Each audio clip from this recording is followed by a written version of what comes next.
Olá a todos. Nesse vídeo eu quero discutir com vocês a definição de potencial elétrico. Tá? Imagine então uma região do espaço em que exista um campo elétrico, aqui representado por essas linhas de força, tá? E que esse campo elétrico seja estático. O que significa isso? Que não varia ao longo do tempo. Tá? Suponha então que nessa região seja colocada uma carga Q, e essa carga Q seja movida do ponto A até o ponto B. Ao longo desse movimento, ela vai sofrer uma força, que é a força elétrica, carga vezes campo elétrico, ao longo dessa trajetória, tá? E isso significa que essa força vai realizar um trabalho sobre a carga. Esse trabalho é dado pela definição que provavelmente vocês já tenham visto, tá? Em Física 2 ou Física 1, o trabalho de movimentar essa partícula com carga Q do ponto A até o ponto B, trabalho da força elétrica Fe é dado pela integral de linha, ou seja, a soma da componente da força ao longo da trajetória. Tá? Como nesse caso a força elétrica é Q vezes E, eu posso tirar o valor da carga, que não se modifica ao longo do caminho, eu fico então como o trabalho é igual a carga vezes essa integral. Essa integral, no caso que o campo não varia no tempo, ela é independente da trajetória. Então, se eu partir do ponto A até o ponto B por essa linha que foi aqui desenhada ou por outra qualquer, outro caminho qualquer, tá? O valor vai ser o mesmo. Tá? Isso vai depender, então, das posições em que estão o ponto A, o ponto inicial, e o ponto final. Tá? Então, esse valor aqui é chamado de uma função, é uma função escalar, não é um vetor, e só depende das posições. Tá? Vamos ver especificamente no caso de uma carga pontual. Então, suponha que o campo elétrico que aqui foi desenhado é, na verdade, o campo elétrico produzido por uma carga pontual Q. Então, a carga pontual, como já foi discutido, ela tem esse campo elétrico em volta dela, campo elétrico radial, e se eu substituir isso aqui nessa integral, eu vou obter que a integral é igual a integral do ponto A até o ponto B, independente de qual for o caminho escolhido, esse valor vezes dl. Tá? Agora, se nós escolhermos uma trajetória radial, então o desenho seria esse. Suponha que eu tenha saído do ponto A até o ponto B, né, que eu fiz o contrário, saindo do ponto A e chegando até o ponto B, tá? Por um caminho que também é radial. Isso vai simplificar a integral, uma vez que o dl, nesse caso, se a linha for radial também, vai poder ser expresso como dr escalar E. Tá? Então, nesse caso, se eu substituo lá, eu vou ter que a integral de E escalar dl é igual a menos 1 sobre 4πε0, Q sobre R, do ponto A até o ponto B. Então, do ponto A até o ponto B. Isso vai dar esse valor aqui. Tá? Eu vejo que essa função e elas são idênticas, exceto pelo valor do R. R na posição B, R na posição A. Então, definido uma função da posição do valor R, tá? Como sendo 1 sobre 4πε0 Q sobre R, eu tenho que esse valor aqui é a diferença de potencial, se eu chamar essa função de potencial, tá? Entre os pontos A e B. Então, a definição, que vai ser usada tanto para carga pontual como para qualquer outra distribuição de cargas, é que a integral de linha menos a integral de linha de A até B de E escalar dl é igual à diferença de potencial. Tá? Então, para o caso específico da carga pontual, eu posso resumir da seguinte maneira. Dado uma carga Q que está a uma distância R de um ponto P, nesse ponto P vai existir um campo elétrico, que, como já vimos, é 1 sobre 4πε0 Q sobre R quadrado R, tá? E também vai existir um potencial correlacionado a ele, que é φ igual a 1 sobre 4π Q sobre R.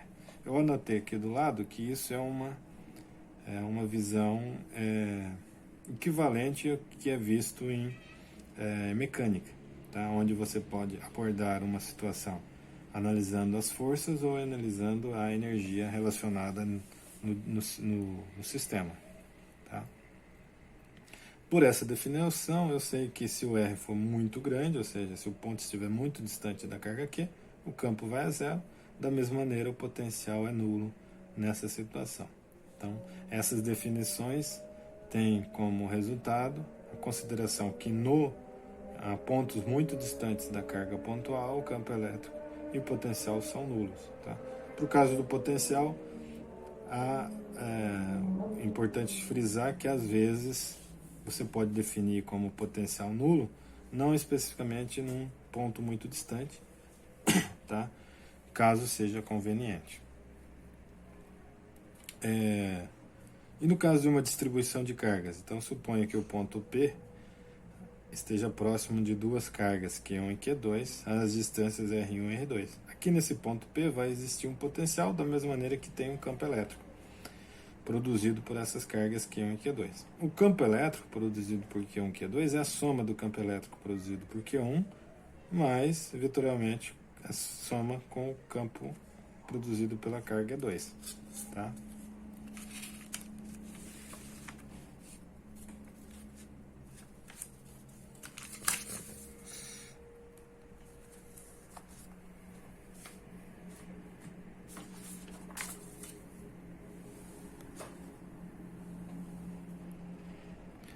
Se eu substituir isso na definição de potencial, eu tenho que a integral de menos infinito dr de E escalar dl é igual o E é 1 mais E2, então é a soma dos dois potenciais, tá? Aqui eu fiz a integral de infinito, porque nesse caso eu fiz que um ponto estava em R, RB estava em R, e o RA estava em infinito, e supondo então para essa construção que no infinito eu estou considerando potencial nulo dessa distribuição de cargas. Tá? Então, portanto, φ de R é igual a essa integral, que dá Q sobre 4πε0R1, mais essa integral, que dá Q2 sobre 4πε0R2, mais todas as outras integrais. Então, o potencial em um ponto P de uma distribuição de cargas é a soma dos potenciais de cada uma das cargas Q, que fazem a distribuição, né, no ponto P. E isso pode ser extrapolado para uma situação de distribuição de cargas contínuas.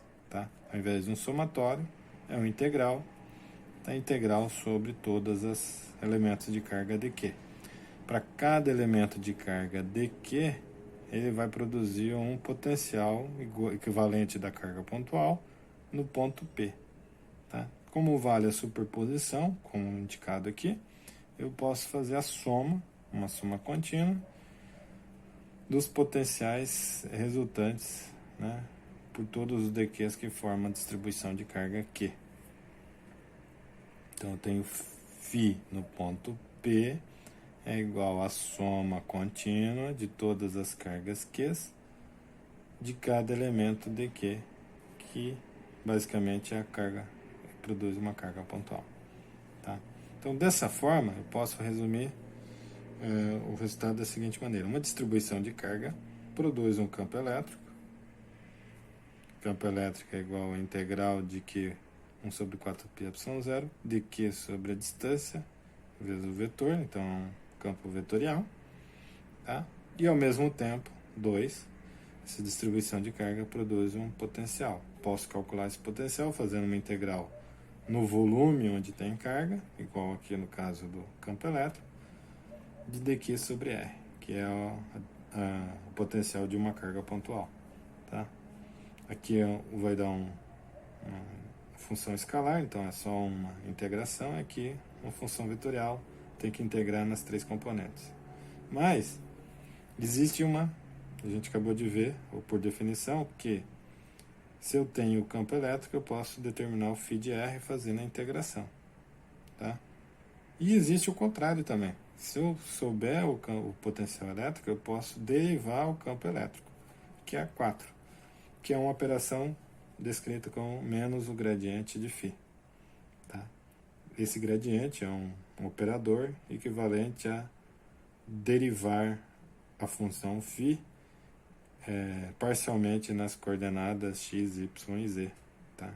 Então, em coordenadas cartesianas, se φ/r é uma função então, de x, y, z, o E/r é menos a derivada parcial de φ em relação a x, componente i, menos dφ dy, componente j, menos dφ dz, componente, faltou aqui, componente k. Tá?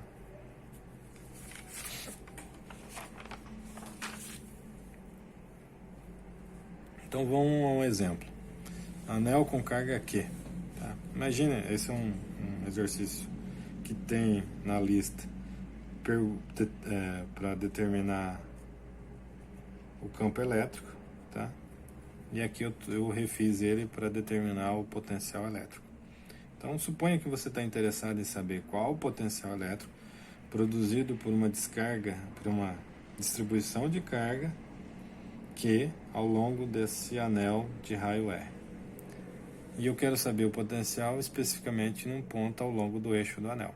Isso vai facilitar o cálculo do resultado. Tá? Então, no sistema de coordenadas apresentado, x, y, z, a qualquer ponto P que esteja sobre o eixo do anel é descrito como 0 em x, 0 em y e z na direção k, 0.00z. Então eu estou interessado, quando digo que eu quero potencial ao longo do eixo do anel, estou interessado no potencial cujo ponto P tem essas coordenadas, 0, 0 e z. Tá? E aí eu vou integrar ao longo de toda a distribuição de carga, que é dq 4πε0, essa distância, e essa distância é r quadrado mais z quadrado, raiz disso, tá? Agora, para esse ponto que está sobre o eixo do anel, esse dq aqui está à mesma distância desse outro dq que estaria aqui, que está à mesma distância desse outro, tá? Então, todo esse termo aqui embaixo, dividindo o dq, é uma constante na integração ao longo do anel, tá? Essa situação. Então eu posso tirar da integração, fica integral de dq, que é basicamente a carga aqui. Não tem muita operação para fazer aqui. A integral de dq é q, a carga total. Então eu chego ao resultado que o potencial em qualquer ponto a uma distância z do centro do anel, ao longo do eixo do anel, é dado por esse resultado, Q sobre 4π z quadrado mais r quadrado elevado a meio. Tá? Especificamente, né, se o ponto P estivesse no centro do anel, o z seria 0. Então, em 0 aqui eu tenho φ 0, 0, 0. Então, o potencial bem no centro aqui é igual a Q sobre 4π ε0 r. Tá? Esse é o potencial nesse ponto. Nós vimos que se nós conhecemos o potencial elétrico, nós poderíamos a priori calcular o campo elétrico. Tá? Então a pergunta que seria dada é: pode-se ainda determinar o campo elétrico sobre o eixo do anel? A resposta é parcialmente. Tá? Por quê? Porque eu posso usar a definição e teria que calcular 3 componentes: componente z, componente y e componente x do campo elétrico. A componente z é menos dφ dz. Tá? Então eu pego esse resultado aqui, derivo em relação a z e obtenho esse resultado que foi dado ou pedido num exercício da lista. Tá? No caso do elétron que oscila aqui em torno do anel, no eixo do anel. No entanto, as componentes EX e EY não são determináveis, tá? E o motivo é o seguinte: por nós termos calculado o potencial elétrico justamente para pontos exclusivamente sobre o eixo do anel, tá? Por quê? Bom, as componentes do campo elétrico são dadas pelas derivadas parciais, então eu preciso saber a variação. Para saber o EZ, eu preciso saber como varia o φ em relação a Z. Para saber o EX, eu teria que saber como varia o potencial em relação a X. E eu não sei isso, tá? Eu não calculei para pontos, eu não sei o valor do potencial através dessas equações para pontos fora do anel, fora do eixo do anel, tá? Então não dá para fazer essa diferenciação, tá? Essa é a lógica. Então é preciso saber como φ varia com x e com y nas proximidades do ponto P para certamente conseguir calcular as derivadas e daí determinar o EX e o Y, tá?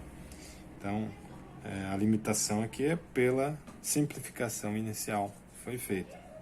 Se eu tivesse calculado o φ em qualquer ponto x, y, z, eu poderia daí derivar, calcular as três derivadas e derivar o campo elétrico totalmente, todas as três componentes, tá? Então só tem que tomar cuidado com esses detalhes quando você passa do potencial para o campo elétrico. Tudo bem?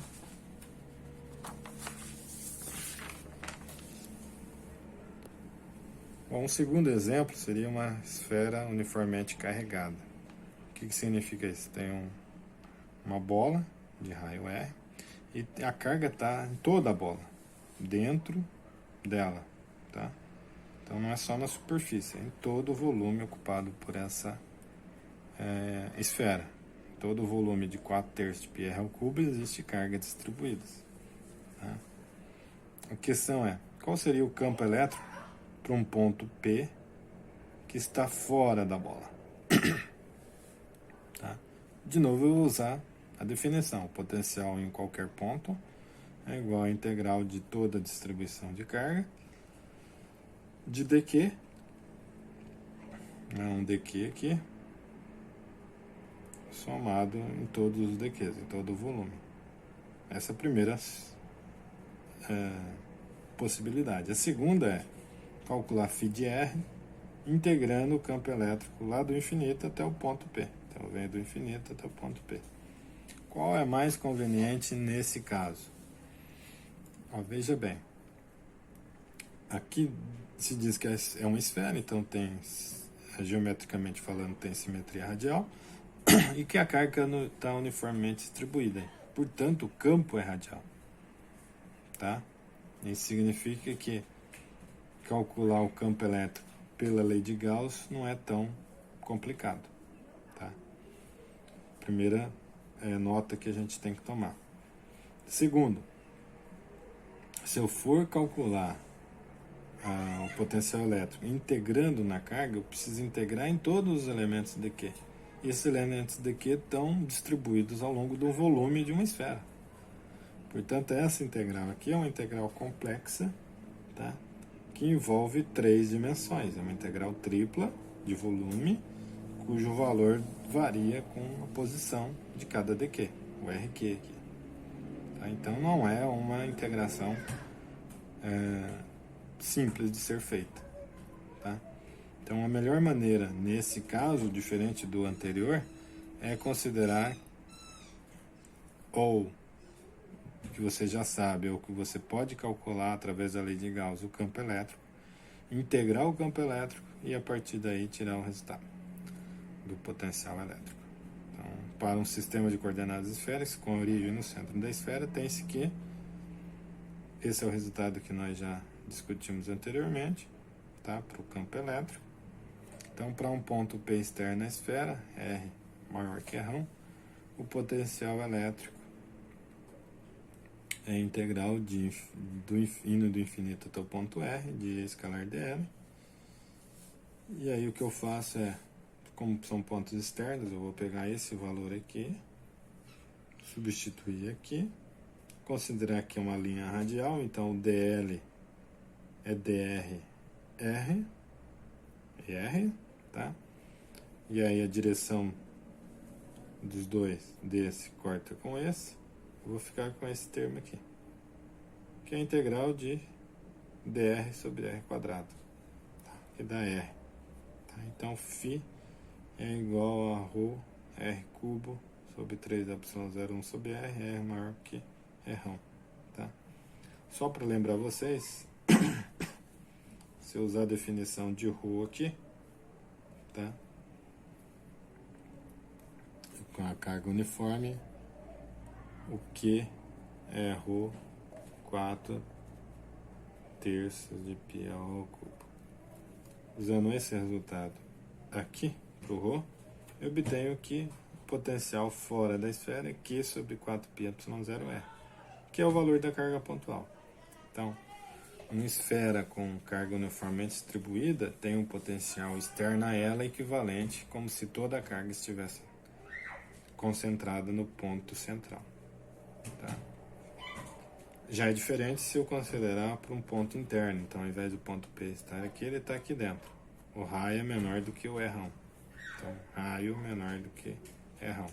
Nesse caso, eu vou refazer a integração do infinito até o ponto de interesse.